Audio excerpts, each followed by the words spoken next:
بسم اللہ الرحمن الرحیم۔ حدیث مبارکہ۔ ایک شخص رسول اللہ صلی اللہ علیہ وسلم کی خدمت اقدس میں حاضر ہوا اور اس نے عرض کیا کہ یا رسول اللہ، اللہ کی راہ میں لڑائی کی کیا صورت ہے؟ کیونکہ ہم میں سے کوئی غصہ کی وجہ سے اور کوئی غیرت کی وجہ سے جنگ کرتا ہے۔ تو آپ صلی اللہ علیہ وسلم نے اس کی طرف سر اٹھایا، اور سر اسی لیے اٹھایا کہ پوچھنے والا کھڑا ہوا تھا۔ پھر آپ صلی اللہ علیہ وسلم نے ارشاد فرمایا، جو اللہ کے کلمے کو بلند کرنے کے لیے لڑے وہ اللہ کی راہ میں لڑتا ہے۔ یہ حدیث نمبر 123 ہے۔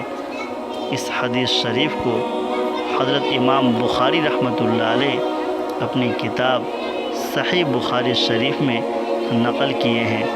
اللہ کے نبی صلی اللہ علیہ وسلم کے پاس ایک صحابی آئے اور وہ کہنے لگے کہ آپ جب جنگ کی تعلیم دیتے ہیں، جنگ کے لیے ابھارتے ہیں، تو صحابہ کرام میں بعض تو ایسے ہیں جو غصہ کی وجہ سے جنگ کرتے ہیں کہ وہ لوگ ایمان نہیں لے کر آئے، اللہ تبارک و تعالیٰ کے باغی ہیں، اس سے جنگ کرنا ہے، ان میں غصہ بھرا ہوتا ہے۔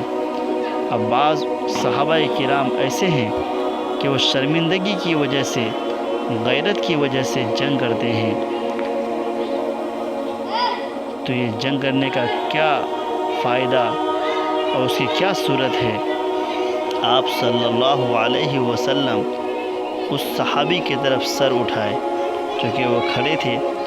اللہ کے نبی صلی اللہ علیہ وسلم فرمانے لگے کہ جو غیرت کی وجہ سے یا غصہ کی وجہ سے جنگ کرتا ہے کوئی فائدہ نہیں، بلکہ اللہ کے کلمے کو بلند کرنے کے لیے جنگ کرے گا تو اللہ تبارک و تعالیٰ اس سے خوش ہو جائیں گے۔